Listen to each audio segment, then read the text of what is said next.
Então, acho que uma boa forma de começar o dia, para a gente começar a falar de tudo isso que está acontecendo no mundo, dessa nova economia. E aí, para a gente começar, então, eu queria convidar aqui o Fábio, da ThoughtWorks. O Fábio, já morou 8 anos na Austrália, né, Fábio? Já palestrou no TEDx, enfim, já tem uma super experiência aí, vai compartilhar com a gente. Obrigado por estar com a gente no Startse. Bem-vindo. Obrigado. Obrigado, pessoal. Bom, pessoal, para começar, eu acho que esse vídeo aí dá um medo, né, o que está acontecendo com o mundo, mas eu acho que o que eu queria trazer um pouco para vocês, depois desse vídeo que dá uma chocada, é que vocês viram ali que a única coisa que cresceu, a grande coisa que cresceu é o número de pessoas, né? Cresceu muito. Então, ser humano é alguma coisa que a gente tem muito, e eu acho que uma das coisas que eu tenho entendido muito nos últimos anos aí é o ser humano, né? O ser humano, como é a interação entre a humanidade. E eu queria que no final dessa palestra vocês entendessem um pouquinho mais sobre o que é psicologia cognitiva. Não vai ser um curso de psicologia, mas psicologia é um entendimento do ser humano, né? A gente está aqui, todo mundo é ser humano nessa sala. Eu espero, não tem um robô aqui não. Daqui a algum tempo vai ter, né? Robô assistindo a palestra aqui. E eu quero que vocês entendam um pouquinho mais sobre o que eu quero dizer com a ligação entre a psicologia cognitiva por trás da transformação digital. Para começar, eu queria começar com duas coisas, um pouco de digital e um pouco de ser humano. Queria que vocês entrassem nesse site aqui, pegassem o celular de vocês aí, entrassem nesse site rapidinho. São poucas perguntas, é muito rápido, não vai demorar 2 minutos. Queria que vocês respondessem e que vocês, logo depois que respondessem, achassem uma pessoa que está do lado e falassem um pouco do que achou dessas perguntas. Se quiser usar o QR Code aí, se não quiser, eu tentei fazer uma mini URL aí, tiny.cc, CC, né, Corporate Class, TW 2017.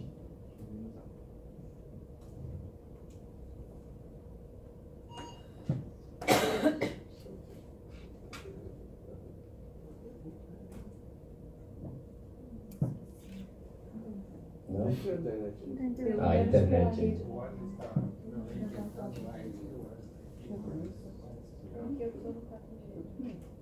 Alguém conseguiu? Legal. A galera conseguiu.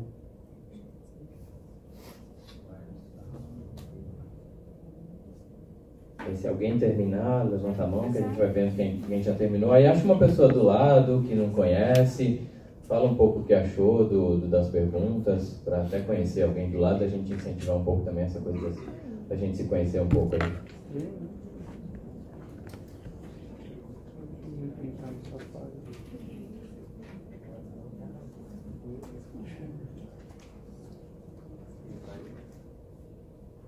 Consegue entrar aí?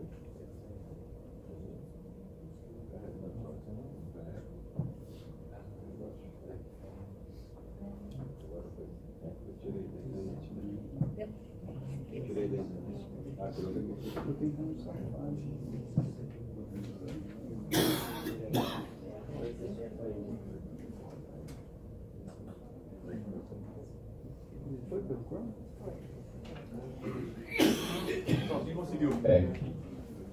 Beleza, quase todo mundo.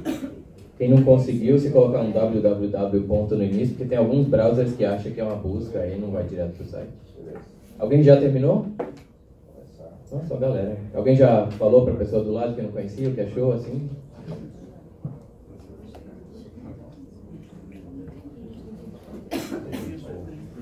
Beleza.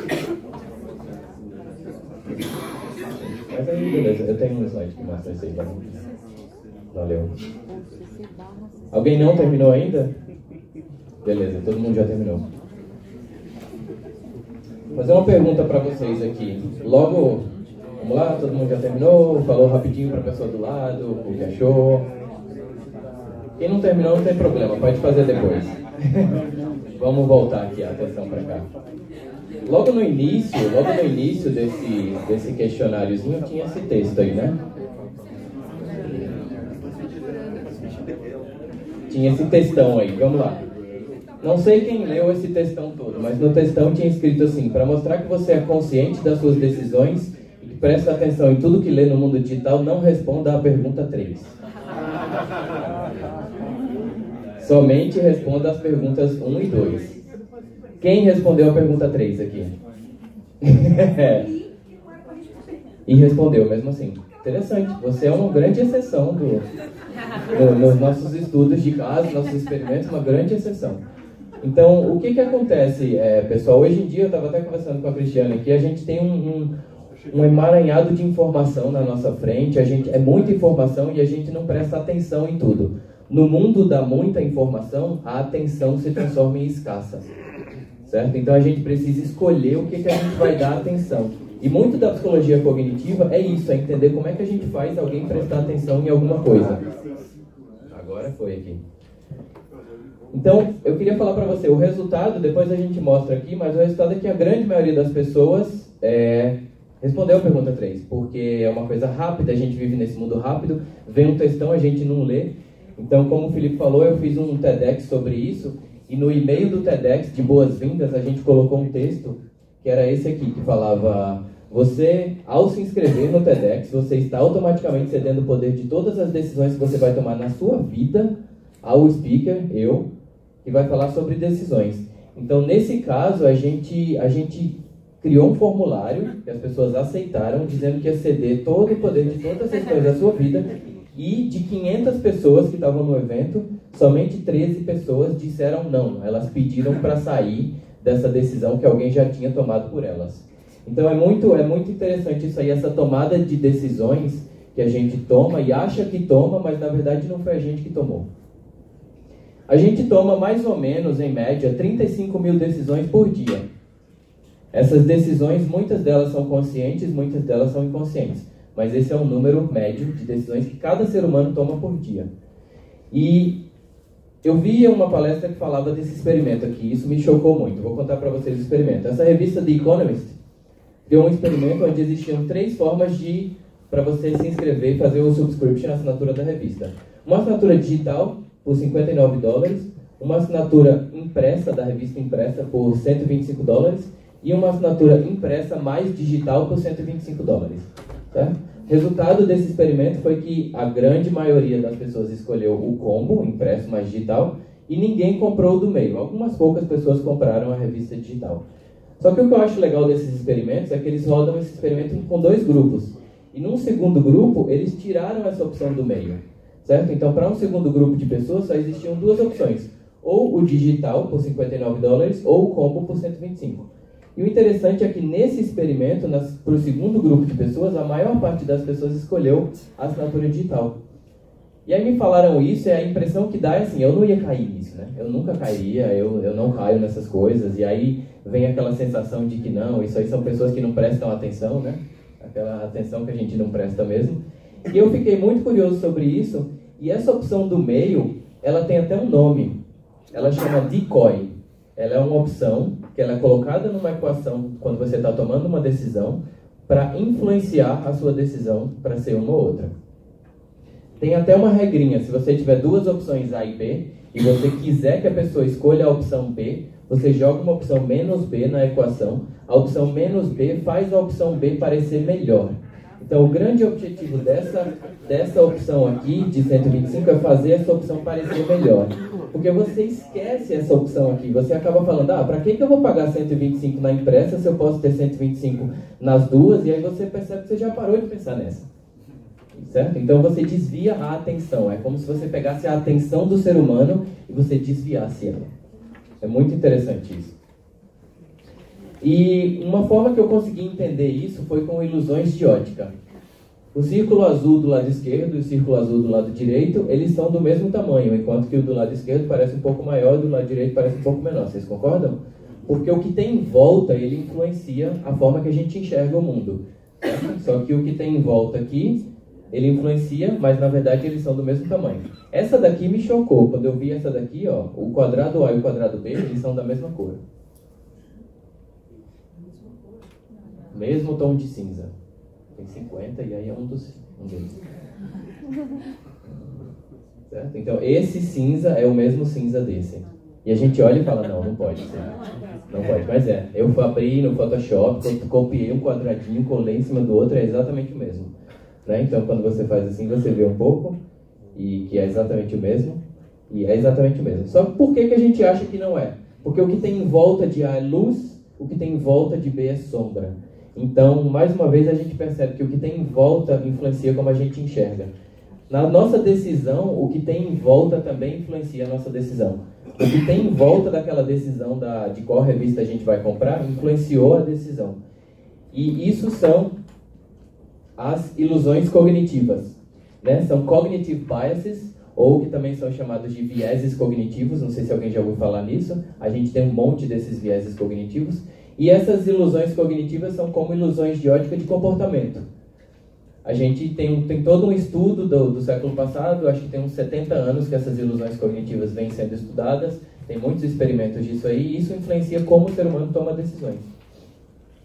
Para a gente se centrar um pouco aqui, para não pensar que psicologia cognitiva tem a ver com deitar no divã e começar a chorar e contar as mágoas, vamos situar aqui. Existe psicologia, todo esse círculo azul aí é psicologia.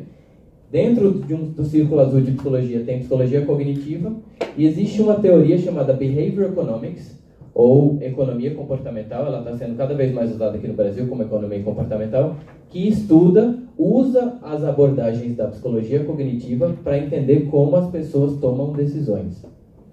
Então a gente vai falar aqui de psicologia cognitiva, não é a psicologia lá de psicanálise, do Freud, no divã, não. É a psicologia cognitiva e, na verdade, é aplicada à economia comportamental de como pessoas tomam decisões. Então, por isso que é a psicologia cognitiva e não todo aquele divã da vida. Um dos grandes gurus nesse assunto é esse cara aqui, chama Dan Ariely. Não sei se alguém conhece esse livro, ou já leu, ou já ouviu falar. É um livro que chama Previsivelmente Irracional. O Dan Ariely, ele rodou diversos experimentos para entender como é que o ser humano toma decisões. E esse é um dos livros clássicos do assunto. Beleza, Fábio, e o que é que isso tem a ver com transformação digital, né? Porque a psicologia, beleza, mas e a transformação digital? Um artigo da McKinsey definiu ser digital, né? Ser digital significa entender como os seus clientes, os seus consumidores se comportam dentro e fora do seu negócio. Certo? Então, basicamente, hoje a gente precisa muito entender o comportamento do ser humano. Isso é crucial para a transformação digital, para ser digital. Uma outra frase que eu ouvi num evento que eu fui aqui foi que ser digital é satisfazer as necessidades dos consumidores. Quem falou isso foi o Ricardo Guerra, não sei se alguém conhece, ele é o Head Digital do Itaú. E uma outra frase também que ele falou foi: o cliente escolhe onde, quando, como e se vai comprar. Certo? Os nossos clientes, eles escolhem isso, eles tomam essas decisões. Conscientemente ou inconscientemente. E aí é onde vem essa decisão que a gente tem que, de alguma forma, entender como ela é tomada, para, se a gente quiser influenciar de alguma forma, fazer as coisas certas. A Amazon, só para também chocar um pouco mais aqui, depois daquele vídeo, que eu vou ser sincero, aquele vídeo me deixou todo... trouxe umas emoções. A Amazon recentemente patenteou o que eles chamam de Anticipatory Shipping, para mandar uma coisa para você antes de você pedir. Certo? É o envio antecipado. Ele vai prever o que a pessoa vai comprar baseado no comportamento do ser humano no mundo digital. Ele vai prever que você quer comprar alguma coisa e já vai mandar para você. Então, quando você pensar que você quer comprar alguma coisa, já vai chegar na sua casa, falando assim: ó, a gente mandou, se você quiser, vai ali, clica no botão que aí já é seu. Você fala: caramba, a Amazon leu minha mente, ela sabia que eu queria comprar isso e está patenteado. É bizarro, né? Beleza, e tem algum exemplo prático? Tem esse da Amazon, mas tem um que eu vou contar que eu trabalhei num que é interessante. Alguém já trabalhou com seguro? Alguém é segurador aqui? Não. Segurador. E seguro é complicado comprar seguro, né? Você tem muita opção e tem que saber se quer seguro disso, e cobertura daquilo, e cobertura disso, cobertura daquilo. É muita opção. E a gente estava montando um sistema de venda de seguro direta, para a pessoa comprar direto, não ter o corretor no meio, né? Então, venda direta para a pessoa comprar. E o interessante é que de todas as opções, a pessoa podia escolher: eu quero essas duas, eu quero essas três, eu quero essas duas, ou eu quero tudo isso. E tinha um total de 511 possibilidades de combinações de cobertura que a pessoa poderia escolher. Então, se você for pensar, você tem 511 possibilidades de decisões na compra daquele seguro.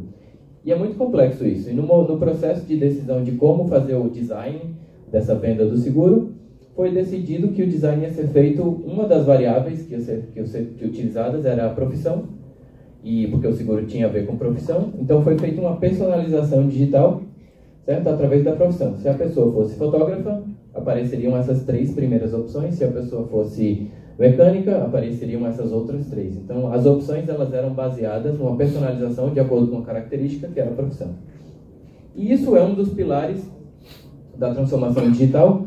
Esse livro é um livro muito legal que chama The Smart Screen. Ele tem esses 6 pilares e um deles é a personalização de como entender as decisões do ser humano no mundo digital. Esse é um outro cara, esse Shlomo Ben-Artzi. Ele também é um dos gurus em economia comportamental. Ele trabalha muito com o financeiro, sabe? O guardar dinheiro para o futuro. E aí ele escreveu esse livro focado nas decisões no mundo digital também. Uma tela mais... Não tem tradução ainda para o português, é bem recente esse livro, mas seria uma tela mais inteligente, as telas inteligentes. Uma coisa que me caiu a ficha quando eu trabalhei nesse projeto foi que existe um poder muito grande nas mãos de quem faz o design do ambiente onde a gente vai tomar as decisões. A economia comportamental chama esse papel de arquitetura das escolhas. Queria até citar uma coisa que eu estava falando com o Felipe aqui. Quando vocês entraram, muitas pessoas quando chegaram aqui, a porta da sala estava fechada e aí vocês foram direto para o café, certo? Então a arquitetura física desse ambiente ali foi feita. Se a porta tivesse aberta, talvez vocês teriam entrado. Então a arquitetura física do ambiente fez com que vocês tomassem uma direção para a direita ou uma direção para a esquerda, porque uma porta estava fechada. Se vocês chegassem ali fora e tivesse uma cesta com frutas e lá atrás um bolo gostoso, é comprovado que se colocar uma cesta com frutas no início, na entrada de uma sala, mais pessoas vão comer frutas do que se colocar uma cesta cheia de chocolate. Então a arquitetura física da tomada das decisões ela é muito importante para a decisão que a gente vai tomar. No mundo digital existe um papel para isso, é o papel da pessoa de UX, ou User Experience. Alguém que já tinha ouvido falar nesse termo? Não. São as pessoas que fazem o design de como a gente toma decisões no mundo digital. E essas pessoas têm um poder gigantesco, como a gente pode ver, que baseado nesse design, o ser humano toma uma decisão ou outra. Tem um número que na Dinamarca é 4% e na Áustria é 99%. E aí eu perguntei numa palestra uma vez, o que vocês acham que é esse número? Aí uma pessoa falou assim, é o número de austríacos. Pode ser, né? Boa resposta. Na verdade, esse número é o número de doadores de órgãos. Quando eu fiquei sabendo desse número, eu pensei, nossa, por que na Áustria tem tão pouco doador de órgão e na Áustria tem tanto doador de órgão e na Dinamarca tão pouco?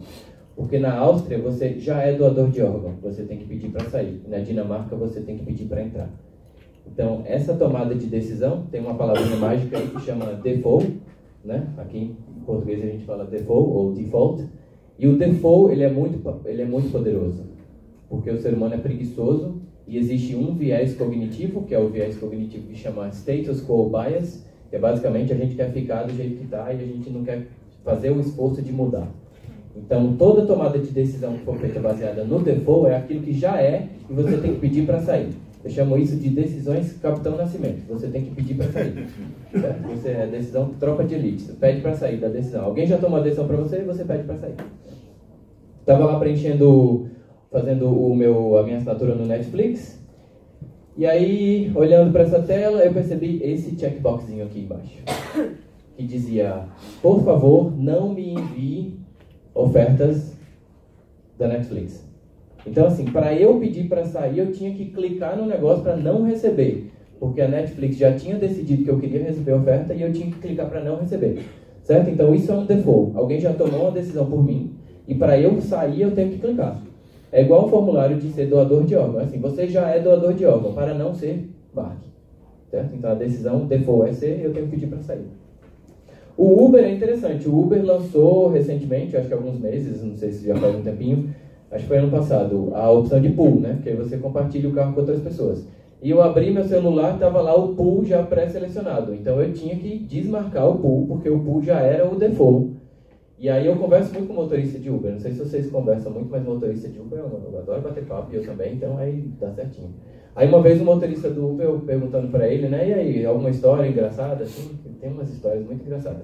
Aí ele falou, tem uma, chegou uma senhorinha no carro e tinha escolhido o pool, né, aí tinha outra pessoa dentro do carro, aí a senhorinha chegou assim e ficou olhando, como assim, né? Tem outro passageiro no carro, mas eu acabei de pedir esse carro. E aí o motorista olhou e falou assim, a senhora pediu o pool. Aí ela falou, pediu o quê? Pool, né? Então a senhora ia pedir o negócio do pool sem nem saber que tinha pedido. Por quê? Porque estava default. Então ela tomou uma decisão achando que estava tomando a decisão, mas não estava. Quem tomou a decisão por ela foi o Uber. Ou melhor, foi a pessoa que fez o design do Uber para que o pool fosse o default, para as pessoas usarem mais pool. Então assim, existe um poder muito grande nos defaults, mas existe uma responsabilidade também. É meio o efeito Homem-Aranha, né? Um grande poder vem as responsabilidades aí. E eu queria falar um pouco disso. Tem um site que chama Dark Patterns, que ele categorizou um conjunto de técnicas do mal, digamos assim. Técnicas da força do mal, de que as pessoas usam. E uma delas, está aqui, tem uma listinha, né, aqui, das técnicas do mal. Uma que eu acho muito interessante é essa aqui, Sneak into Basket. Colocar de fininho na sua cestinha. Tem uns sites que você compra um iPad, aí lá no final, quando você vai fazer o checkout, né, quando você vai pagar, tem uma capinha do iPad dentro do seu carrinho de compras que você tem que pedir para sair, você tem que pedir para tirar a capinha, porque o site coloca automaticamente. Isso é ruim, a pessoa descobre e fala assim, mas como assim, eu não comprei essa capinha? Depois a pessoa nem chega a capinha, você nem sabe que pagou pela capinha, pensa que foi brinde, mas então esses são os padrões de design do mal, aí, da força do mal.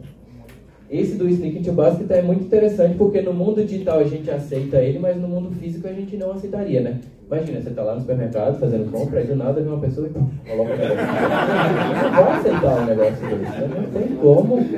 E aí você vai ver e vai dar uma briga lá. Mas por que a gente aceita no mundo digital? Porque no mundo digital a gente se comporta diferente. No mundo digital a gente se comporta muito diferente do mundo físico. Então as nossas decisões no mundo digital são bem diferentes.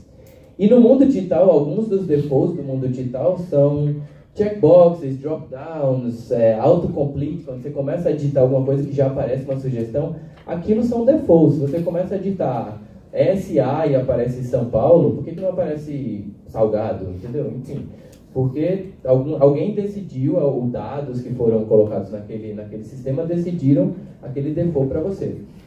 Então tem muitos tipos de default e a gente tem que ficar atento para isso. Não sei se alguém conhece aqui a Lemonade, é uma empresa de seguros americana, alguém já ouviu falar na Lemonade? Não. A Lemonade a missão da Lemonade seria o primeiro peer-to-peer, né, de seguradoras. E ela recebeu um aporte de 13 milhões de dólares para reinventar seguros. E uma coisa que aconteceu recentemente na Lemonade é basicamente um Uber para seguros, para quebrar o conceito de seguradora centralizada.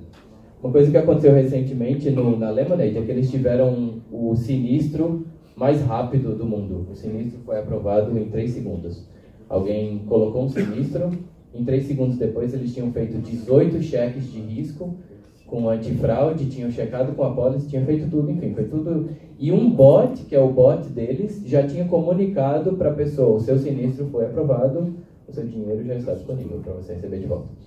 Então você imagina quantos papéis numa seguradora hoje são feitas por pessoas. No vídeo fala quantos 80% dos postos de trabalho vão desaparecer. Então aqui foi tudo feito pelo mundo digital. E lembra do Dan Ariely, aquele cara do livro Previsivelmente Racional? O livro que é a base da economia comportamental. O Dan Ariely foi convidado para ser Chief Behavioral Officer da Lemonade. Certo? Essa seguradora que quer reinventar seguros chamou uma pessoa de economia comportamental para esse cargo que eu acho que nem existia antes. É o Chief Behavior Officer, né? Como se fosse o CEO do comportamento humano.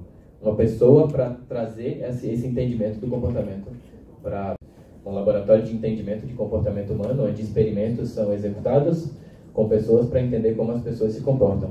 É muito parecido com o trabalho que a gente faz na TOTWORKS, que a gente chama de Innovation Lab. Esse é um trabalho que foi feito num supermercado, numa rede de supermercados na Austrália, onde a gente foi para dentro dos supermercados. Vocês verem que a gente está dentro do supermercado, fazendo um entendimento dos consumidores no momento que eles estão lá dentro do supermercado comprando os produtos. Queria fazer um outro testezinho com vocês aqui para acordar a galera. Eu vou fazer uma pergunta, eu queria que vocês se comprometessem de responder rápido, mas rápido é rápido mesmo, é mais rápido do que o sinistro lá, que foi mais rápido do que 3 segundos. Vamos bater o mundo digital aqui. Vou fazer uma pergunta e a primeira coisa que vier na cabeça vocês falam. Se for em mais de 2 segundos, nem vale, mas não adianta nem falar. Beleza? Vocês concordam? Beleza, então vamos lá. Você tem um taco e uma bola. Eles dois juntos custam R$1,10. O taco é R$1 mais caro do que a bola. Quanto é a bola? 10 centavos, né? Todo mundo falou 10 centavos? Vamos lá. Bola, 10 centavos. Se a bola for 10 centavos, o taco é R$1 mais caro. Então vamos lá. R$1 mais caro do que 10 dá quanto? 1,10. Aí os dois juntos dá 1,20. Não é 1,10, certo? Mas se a bola for 5 centavos, aí o taco é R$1 mais caro. Aí o taco dá 1,05. Aí sim, dá 1,10. Então na verdade é 5 centavos. Certo? Não é 10 centavos. Não se preocupe, metade dos estudantes do MIT e de Harvard também erram. Então a gente está nesse nível.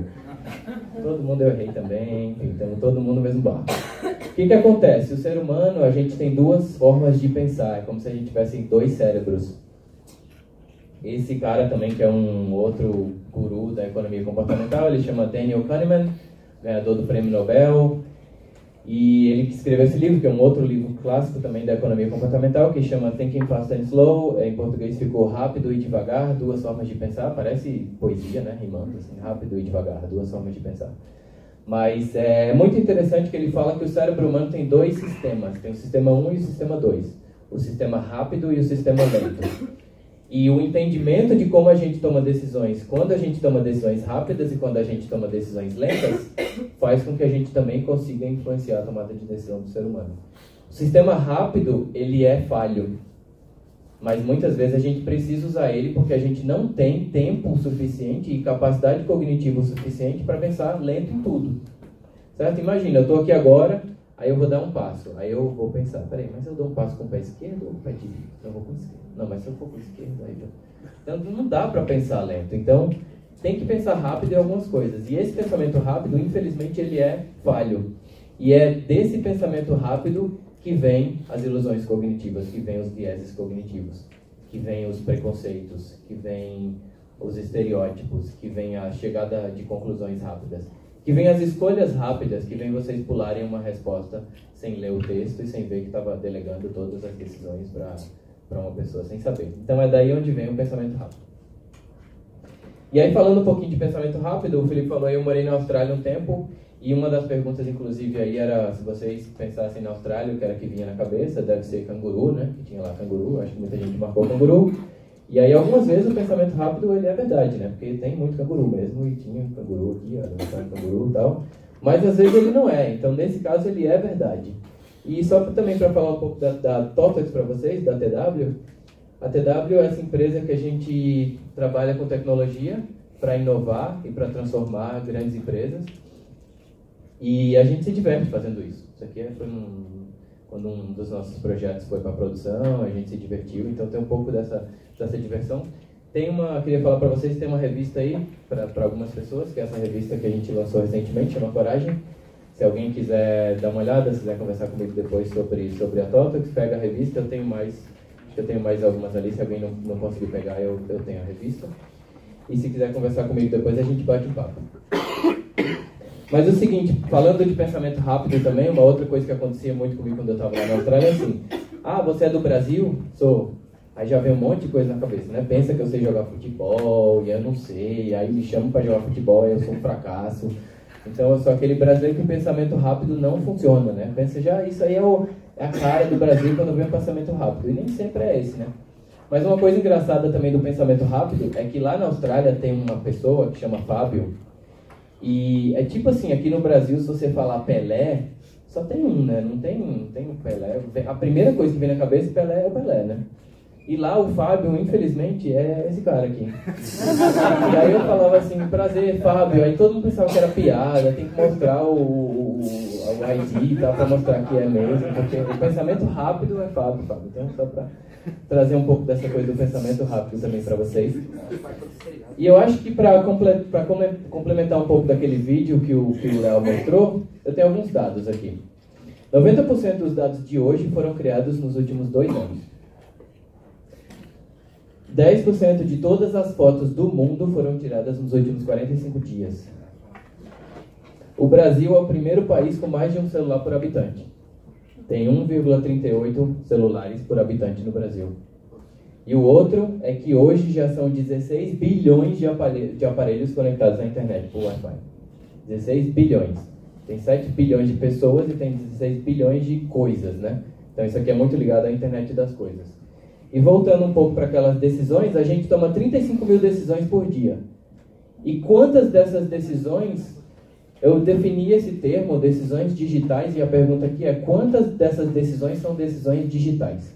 Uma decisão digital, ela é uma decisão que a gente toma usando um equipamento digital, ou é uma decisão que o equipamento digital toma por nós. Essas são as decisões digitais. Então a pergunta aqui para refletir é: quantas dessas 35 mil estão se transformando em decisões digitais?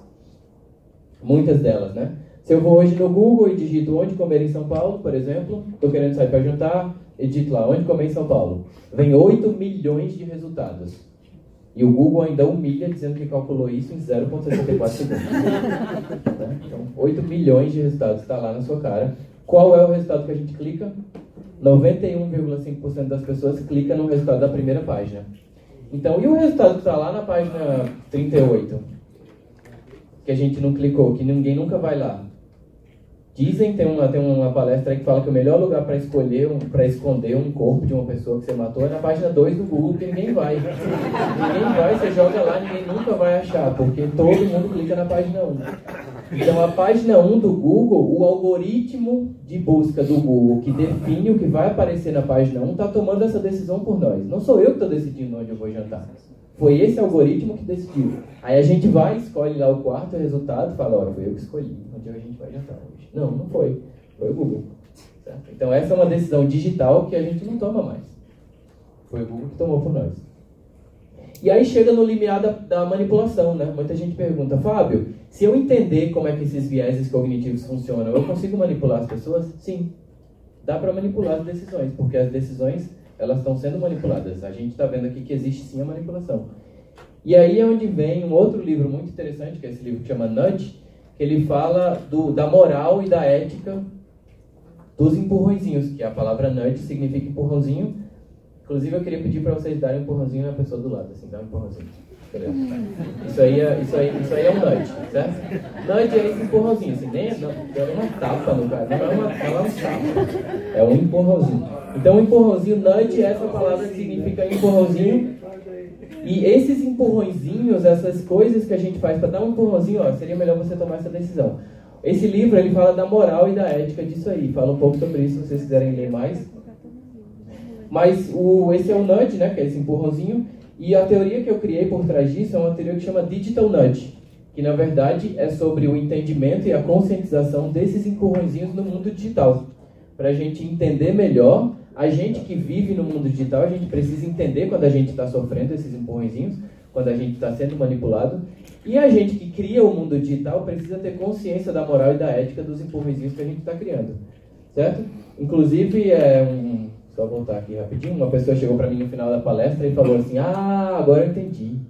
Quando eu vim para a palestra, eu pensava que era nudes. Eu falei: não, é nudge. Aí nessa palestra tiraram essa foto aqui que estava cortando o G, né? Aí ficou digital nude. Mas não é nude, é digital nudge, que é esse bonzinho que vocês deram, né, galera? E mais uma vez voltando, né? Tem esse livro, eu estou trabalhando nesse outro livro, que é o Digital Nudge. Não sei se o Richard Taylor, que é desse livro, vai ficar chateado porque eu estou usando o mesmo amarelo que ele. Mas se ele ficar, é legal, né? Pelo menos se ele chamar a atenção dele, nesse mundo que chamar a atenção é a coisa mais difícil do mundo, se ele ficar chateado porque eu usei o mesmo amarelo, ótimo, vamos conversar sobre isso. Então, estou trabalhando nesse livro e voltando um pouco da moral e da ética, né? Existem dois tipos de influência. E aí existe a persuasão, que é influenciar pessoas a fazer o que elas querem e precisam, e existe a coação, que é influenciar pessoas a fazer o que elas não querem e não precisam. Então, parte da moral e da ética do Digital Nudge é fazer a persuasão e não a coação. E como é que a gente sabe disso? É entendendo quais são as necessidades dos usuários para os quais a gente está fazendo os nossos serviços e os nossos produtos digitais. Porque se eu entendo que querer um sinistro aprovado rápido é alguma coisa que a pessoa quer, então eu vou fazer alguma coisa nesse sentido. Não sei se alguém já viu esse site que chama moralmachine.mit.edu. Os carros autodirigíveis aí já são realidade, só que existem muitas perguntas que não são respondidas ainda no mundo dos carros autodirigíveis, nesse mundo exponencial. Uma delas é, se você tem um carro que está vindo nessa direção, tem 3 pessoas dentro do carro, e esse carro está vindo em alta velocidade, tem 3 pessoas atravessando, então o carro, com a sua inteligência espacial, consegue detectar que tem 3 pessoas lá. O carro também consegue detectar muito rapidamente que ele pode fazer esse desvio e bater aqui. E muito rapidamente o carro decide também que se eu bater nessa parede, nessa velocidade que eu estou indo, as pessoas que estão dentro do carro vão morrer, e eu também vou decidir que as pessoas que eu vou atropelar vão morrer. Então o carro tem que tomar uma decisão se ele mata essas 3 pessoas ou essas 3 pessoas. Não existe mais a lei da robótica que diz que um robô, porque um carro autodirigível é um robô, é um algoritmo rodando lá, não pode tomar uma ação que vai machucar um ser humano. Porque as 2 decisões que são possíveis aqui vão machucar. Então a gente está chegando num mundo onde não existe uma decisão onde eu não consiga machucar alguém. Então a gente vai ter computadores tomando decisões sobre quem machucar e sobre quem matar. Isso, inclusive, foi citado no World of Economic Forum como os dilemas morais da 4ª Revolução Industrial. Certo? Então, esses dilemas morais eles têm a ver com a ética e a moral dessas decisões digitais que estão sendo tomadas por nós no mundo digital e, mais ainda, pelos computadores, pelo mundo digital por nós. Então, existe uma moral e uma ética que não se sabe ainda o que é correto. Não se sabe o que é o correto. A gente não decidiu o que aquele carro tem que fazer ainda. Ninguém decidiu. Essa discussão não aconteceu ainda. Então, esse carro vai ser produzido e algum algoritmo vai rodar ali dentro que vai decidir o que fazer. Quem sabe vai ter até um serviço que fala assim, ó, esse carro, se você pagar mais, não mata você porque você está dentro do carro. Imagina se tem um negócio desse. É loucura, mas é possível. Então, qual é a moral e a ética dessa coisa? O que é correto para a gente fazer? Será que é correto ter isso? Será que não é? A gente não sabe. Então eu chamo isso de moral e ética 2.0 e o Digital Nudge também estuda um pouco disso e a gente tenta mostrar um pouco do que é o correto e o que não é o correto. Isso aqui é um TEDx que existe, muito interessante. Existe um algoritmo de reconhecimento de face, é uma coisa muito comum hoje, não sei, inclusive fui no Cubo esses dias, se vocês conhecerem o Cubo, na entrada do Cubo é reconhecimento de face, então se você fizer o cadastro, você já entra, ele reconhece sua face, a catraca já abre, então é reconhecimento de face. Existem muitos algoritmos por aí de reconhecimento de face. Só que esse algoritmo específico, ele é um algoritmo que... Deixa eu voltar, será que passa o vídeo? Aí. Tem esse algoritmo, né? A pessoa olha aqui, ele reconhece a face da pessoa, só que infelizmente essa pessoa descobriu que ele não reconhece a face de pessoas negras. Então isso é um algoritmo preconceituoso, é um algoritmo que tem um estereótipo nesse algoritmo de não reconhecer faces de pessoas negras. Por quê? Porque o treinamento desse algoritmo que foi feito, basicamente o algoritmo não tem culpa de nada, né? Quem tem culpa é a gente. O ser humano é que é o culpado de tudo. Porque as pessoas que fizeram o treinamento desse algoritmo não passaram dados de pessoas negras. Não existiu uma diversidade no treinamento do algoritmo para saber o que é uma face. Então, basicamente, o algoritmo funciona dessa forma. Você treina ele, você fala, ó, isso é uma face. Isso é uma face, isso é uma face, isso é uma face, e você mostra o que são faces para o algoritmo. Então, uma coisa que eu trago também é que diversidade é um requisito não funcional. Ele tem que ser. Hoje em dia, a gente tem que pensar nisso. Não adianta não pensar nisso. Então, tem esse movimento, onde ela, inclusive, anda com essa máscara, e tem um TEDx sobre isso, se vocês quiserem buscar mais, depois eu passo o nome para vocês, para trazer para o nosso pensamento, para a nossa atenção, o fato de que a diversidade tem que estar presente no momento que a gente for escrever software e no momento que a gente for treinar machine learning, que a gente for prover dados para algum algoritmo de aprendizado de máquina. E o interessante é que saiu recentemente também esse artigo, né, dizendo inteligência artificial julga se pessoa é culpada ou inocente pelo rosto. Certo? Então tem um algoritmo julgando, mas o que eu achei fantástico é que no artigo tinha isso aqui escrito. Ao contrário de um juiz humano, o algoritmo de visão computacional não tem absolutamente nenhuma visão subjetiva, emoção ou preconceito. Emoção eu até concordo, mas a visão subjetiva e o preconceito tem sim, porque esse algoritmo ele vai ser treinado pelo ser humano. E esses estereótipos eles estão lá. Então parte da psicologia cognitiva é também entender como é que os estereótipos funcionam, como é que a gente estereotipa as pessoas E esse entendimento, trazer isso quando a gente cria o mundo digital é super importante. E um outro movimento que eu criei, esse movimento chama Digital Nudges for Good, são os Digital Nudges do bem. Tem um movimento lá do Dark Patterns, né, que são os padrões do mal, e tem esse outro movimento que é o Digital Nudges for Good. Se alguém vê um empurrãozinho do bem, quiser twittar, usa essa hashtag, se alguém quiser twittar agora, falando que conheceu isso, que achou legal, seria muito interessante, já tem alguns lá, se alguém quiser dar uma olhada na hashtag do Twitter também é só dar uma olhada, já tem alguns. Mas só para dar alguns exemplos do que seriam Digital Nudges do bem, esse é um deles, né? Esse é um equipamento digital que pessoas com diabetes plugam no corpo e ele faz um monitoramento contínuo de glicose. Então tem um amigo meu que tem diabetes, ele usa um equipamentozinho desse, ele falou que ele ficava pensando o tempo todo, né? Será que eu preciso tomar minha insulina agora? Como é que eu estou me sentindo? Será que eu estou tonto? Ah, mas quando eu fico meio tonto é porque eu preciso tomar, então eu vou tomar. Isso gasta carga cognitiva para a pessoa ficar pensando. E esse equipamento, ele fica lendo constantemente e a pessoa não precisa mais pensar nisso. Então, essa é uma decisão digital que o mundo digital está tomando para a pessoa. Não sou eu mais que tomo a decisão de quando tomar insulina e quando não tomar. É o mundo digital que está tomando por mim. Então, você imagina, eu deleguei essa decisão para o mundo digital. Eu tenho um celular no meu bolso que vai tomar a decisão de quando eu tomo insulina e quando eu não tomo. E isso é um nudge, vai ser um empurrãozinho, ó, tá na hora de tomar insulina, mas é um nudge do bem, é um digital nudge for good. Uma em cada 12 pessoas hoje tem diabetes. Uma outra empresa muito interessante é essa empresa que chama Ayuda Heuristics, que está usando heurística, inteligência artificial, machine learning, para que a pessoa aprenda e personalize aquela personalização digital.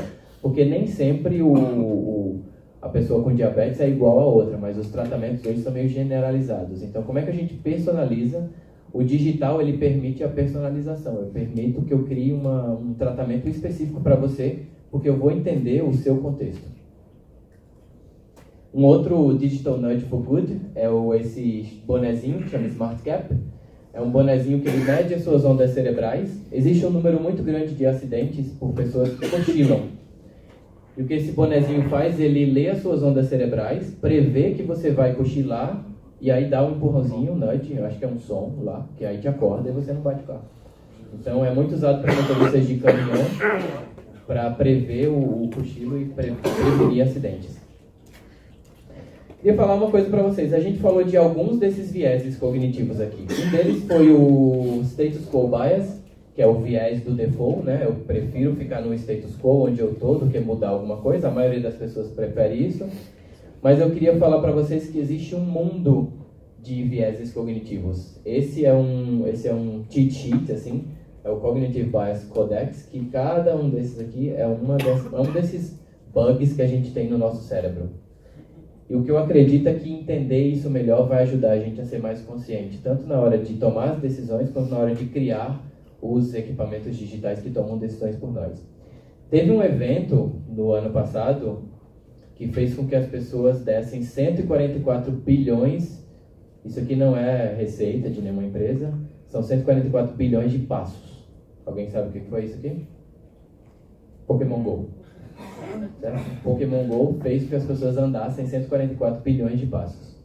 E o que eu sei é que esse mundo está cada vez mais digitalizado. Inteligência artificial, machine learning, realidade virtual, realidade aumentada, certo? Então, Pokémon GO é uma mistura de muitas dessas coisas e isso influencia o que a gente faz no mundo digital. O que eu sei é que isso só está aumentando. A gente sabe que isso está aumentando e a gente precisa ficar mais consciente disso. E o entendimento desses vieses cognitivos e a aplicação desses vieses cognitivos, tanto quando a gente está tomando essas decisões no mundo digital, quanto quando a gente está criando o mundo digital, porque eu acho que muita gente aqui é de tecnologia e cria esse mundo digital, ele é essencial para a gente ser mais consciente e criar um mundo melhor. Acho que é isso aí. Obrigado.